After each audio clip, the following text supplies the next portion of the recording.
Hi, today I'm going to work on putting a unique tombstone and vise setup into my horizontal Mazak HCN 5000 machining center.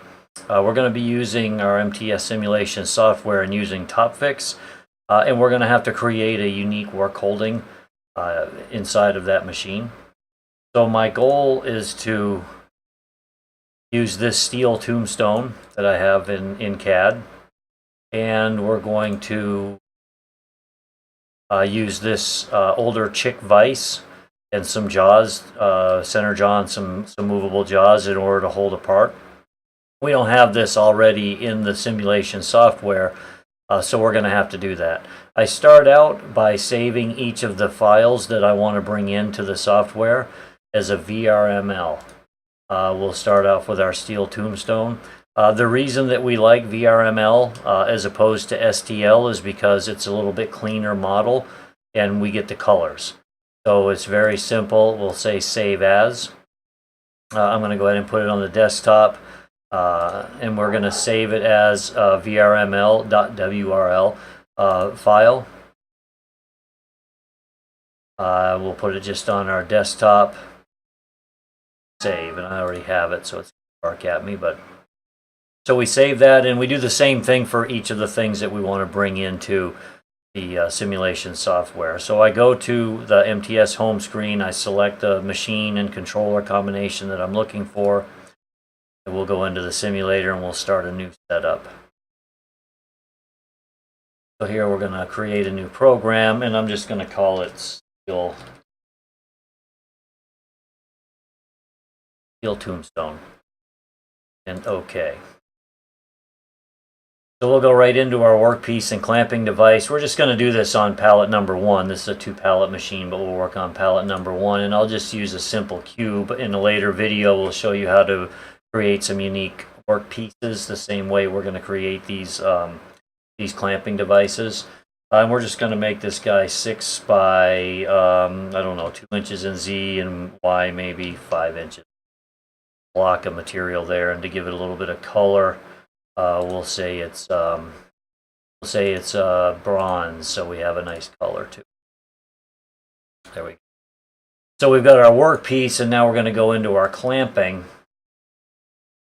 We're going to use our modular clamping system, and we're going to go into TopFix. Remember, Control and click in order to mark what we're bringing components in against. I want to bring a tombstone in and marry it to the base of the machine, so Control, and I'm going to select the base of the machine. Red shows me that that's the marked item, so my tombstone, when I create it, is going to come into that. So I'm going to go to the icon Add Clamping Device, and I'm going to go to TopFix, Device. Cube is where I like to build my unique pieces. I've already brought in the center jaw, created that, and the floating jaw, or the movable jaws. So we have those created, but we need to do the tombstone and the vise.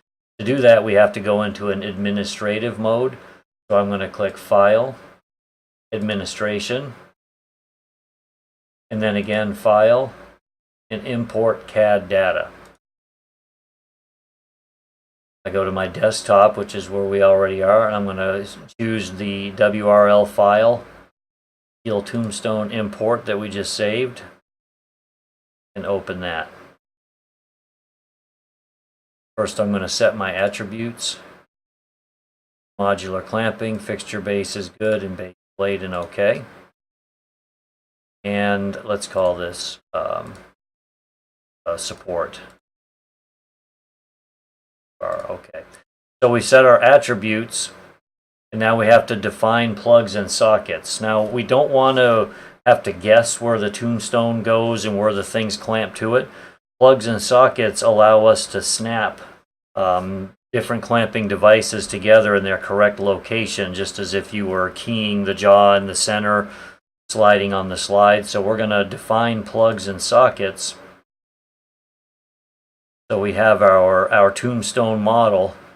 The first thing we have to do is to make a plug. We want the plug to snap right to the center of our table, of our base plate.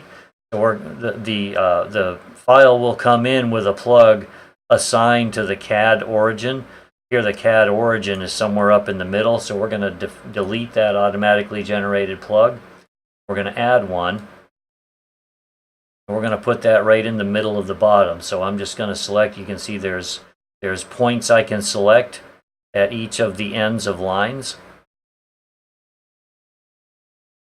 So I'm going to select one, and then I'm going to select the point on the opposite side.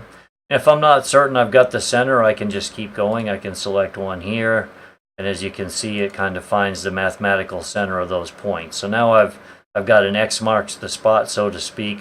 So I've got a point right in the center. I'm going to say apply position. And then what I want is I want the Z-axis pointing away from the part that I'm mating it to. So we're going to mate the base of this tombstone to the table. So I want my Z-axis, my red Z-axis icon pointing away from the table. And now we're going to put sockets at all the locations where we could bolt our vise. So all of these holes on each side to have a socket, because that's where the vise or the things that I build up onto this work holding are going to attach. The plug is where this device attaches to the previous. A socket is where upcoming devices will attach to this. So I'm going to pick a socket, and I'm going to say position at a circle center. In other words, when I click 3 points, make those 3 points a circle, put my socket at the center. So we're going to zoom in on this lower bolt hole. I'm going to pick 3 points on this, add one first, there we go. Pick 3 points on this lower bolt hole, and it calculates the circle and puts a point in the center. I'll say apply position there. And now remember, Z needs to point away from norm, away from the surface we're mounting against. I'm going to hold down Shift, and I'm going to rotate about X. Normally I rotate the wrong way, so I just keep going. There we go. And now I want my X and Y to kind of match the Z, X, and Y of the horizontal machining center. So I'm going to go ahead and rotate about Z. So I have Z, X, and Y, normal to the face of the tombstone, normal to the X and Y axis of the machining center. Now I don't want to have to pick every one of these holes. If these holes are in a grid, so I'm going to now say make a plane. There are 1, 2, 3, 4 holes across on the grid by 9 holes high on the grid. 1, 2, 3, 4, 5, 6, 7, 8, 9. So I'm going to say 4 across and 9 high. My next endpoint for my grid is going to be right here. Apply that position, and then in the up direction, and I'm just using the center scroll button to roll in and out. The next one is going to be top, hand down, we'll get this top hole, and endpoint 2 is going to be right here.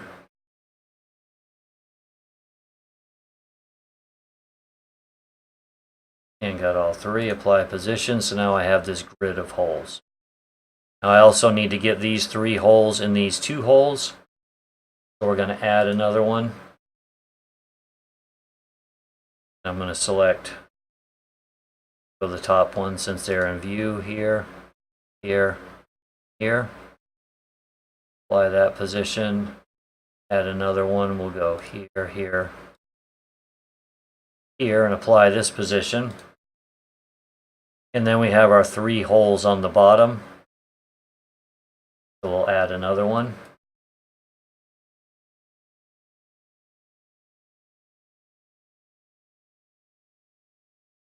Apply that position, and then we're going to change this to a chain. There are going to be 3 holes in this chain. Select the top hole. Make a chain of 3 holes. So now we have one side of our tombstone populated with sockets. We'll go ahead and do the same thing for the other side.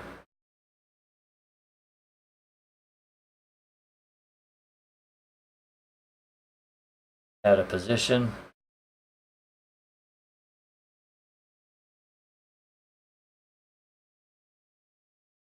Apply it, and then as you see, we need to rotate. We need to rotate about our Y-axis, so I'm going to hold Shift. And rotate Y. That way Z again is pointing away from the face of the tombstone. X and Y looks normal. That's good. I'm going to make a chain. Select the top hole. Apply that position. Oh, I did a line. Chain.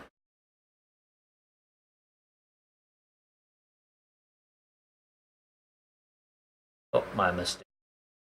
Delete this one. Add it one.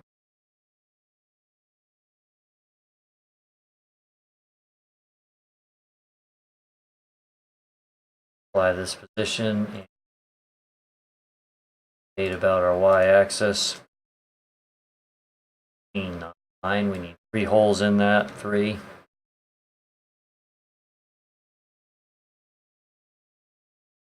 So we have our line of 3. Now let's go ahead and get that plane while we're right here. We're going to add. Pick our lower corner. Remember, we're still on center. Apply that position. Switch to a plane. We were 4 wide by 9 high. Second endpoint will be what we'll call our x-axis. Apply that position. And endpoint 2 we'll call our y-axis. Top one in line with the original. Apply that position. So we have our grid here, and then let's do our last 2 holes. We'll add one.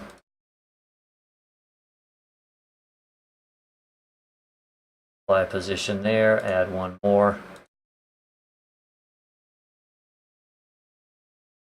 Apply position. So now we have both large faces. Now we should go ahead and do the sides. For the interest of time, we'll just go ahead and do the 2 large faces. Okay, save and quit. And okay.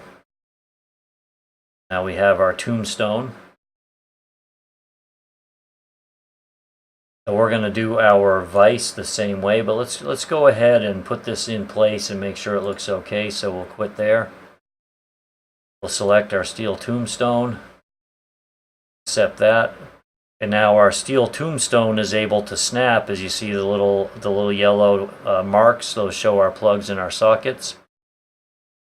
So we should be able to just use our arrow keys in order to arrow our tombstone to its correct location.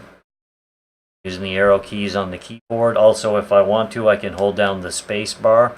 That changes my mouse. So selecting one of the locations, if I pick one of the yellow arrows, or yellow markings, then I can snap right to one of those markings. We're going to just we're going to use our arrow keys to put it right in the middle. I know we've kind of covered up our raw material. We'll have to move that later. And now my tombstone becomes the marked item, so we need to add our vise to our tombstone. So we're going to do the same thing. We're going to say add a clamping device. We automatically go right back into the vise and cube folder. We're going to say File, Administration, File, Import Cad Data. Now I'm going to get my QL6 vise. And we're going to go ahead and set attributes. Clamping, base plate, OK. And we're going to call it a port bar, OK. Then define our plugs and sockets. So on this one, we're going to want to use these 2 holes, bolt to the holes that are already pre-drilled in our tombstone. So we're going to delete the existing plug. We're going to add a plug, a hole center, or create a hole of a center from 3 points. 1, 2, and 3. Apply that position. Critical now that we have Z pointing away from our steel tombstone. We're going to rotate about our x-axis by holding shift to go exactly 90 degrees. And let's go ahead and rotate about Z-axis now to put the X and Y in the correct rotation. So shift and rotate 180 degrees about Z. So I have one plug there. Let's go ahead and put another plug right here. So we'll add one. So here and here. Apply that position. The direction of the socket looks good. So we're good there. Now, in order to snap my fixed jaw in place, I want a socket right in the middle. At the top surface of the vise is where I put my plug on my fixed jaw. So I'm going to select a socket. I don't want a circle. I'm just going to go ahead and pick top corner on one. I have to add it. I'll get top corner and top corner on the opposite side. Gets me right in the center. If I want to, I can make an X out of it from each of the top corners. Apply that position. Now I have to rotate my Z and my X. So shift, rotate about X. I'm going to guess this way. I always guess wrong. And rotate about the axis. So I'm happy with that orientation. So that gives me a socket to hook my fixed jaw to. I need a slide in order to move my movable jaws up and down on both sides. So we're going to do the same thing. We're going to add another one. I'm going to just start at the bottom. Select the bottom two corners. That puts it right in the middle. Apply that position. And then I'm going to turn it into a line.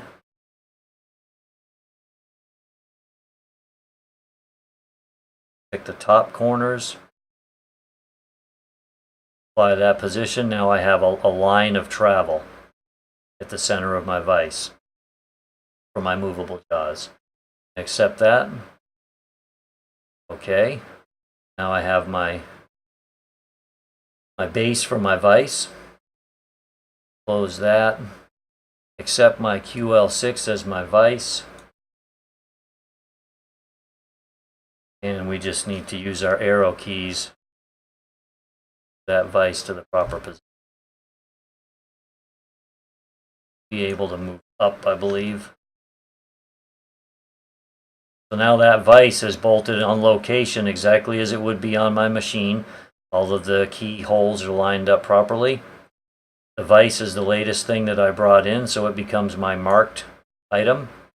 If I want to see where my plugs and sockets are, I'm going to say show plugs and sockets so I can see my slide travel, and I can see my my location for my center jaw. So let's go ahead and bring those in. Center jaw 6" is this guy. So he snaps right into place. And let's go ahead and mark our vise again. I'm going to bring in my floating jaw.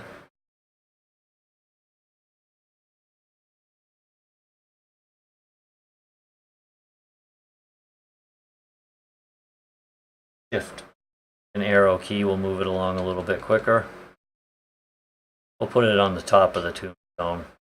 For the interest of time, we won't put another one on the bottom, but just using the duplicate feature will allow us to do that. We need to flip that jaw 180 degrees. So now I have a good representation of my fixturing. I'm going to select the workpiece, and we need to go ahead and move that up in Z.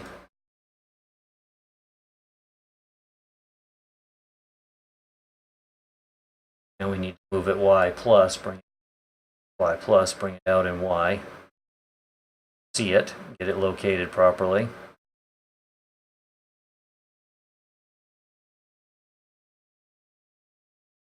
Notice I don't have the collision detect on just yet. We're going to position this guy using detect. So we'll just slide it up in the Z position.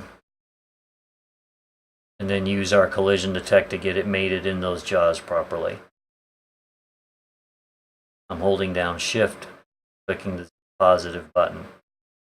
So now it's floating in air a little bit over our fixed jaw. Our floating jaw is closed just a tick too much, so we're going to hold down Control, mark the floating jaw, and move that up a little bit. So we clear. There we go. Control, mark the raw material, turn collision detect with the raw material on. Y. Correct direction back in the negative until it comes in contact with my jaws. Move it in the Z minus. Control. Mark the floating jaw. Move it in the Z minus until it makes contact. Pretty happy. Accept the setup, okay. And now I have an exact representation of the tombstone, vise, and work holding in my 5000. Accept that setup. Let's strip some of the sheet metal out of the way. Now I'm ready to go to work on my programming and set my tools up. I have an accurate representation of my work holding. Collision detect will work against it. Work offsets will be properly defined. Go from there. Hope this was helpful. Thank you very much.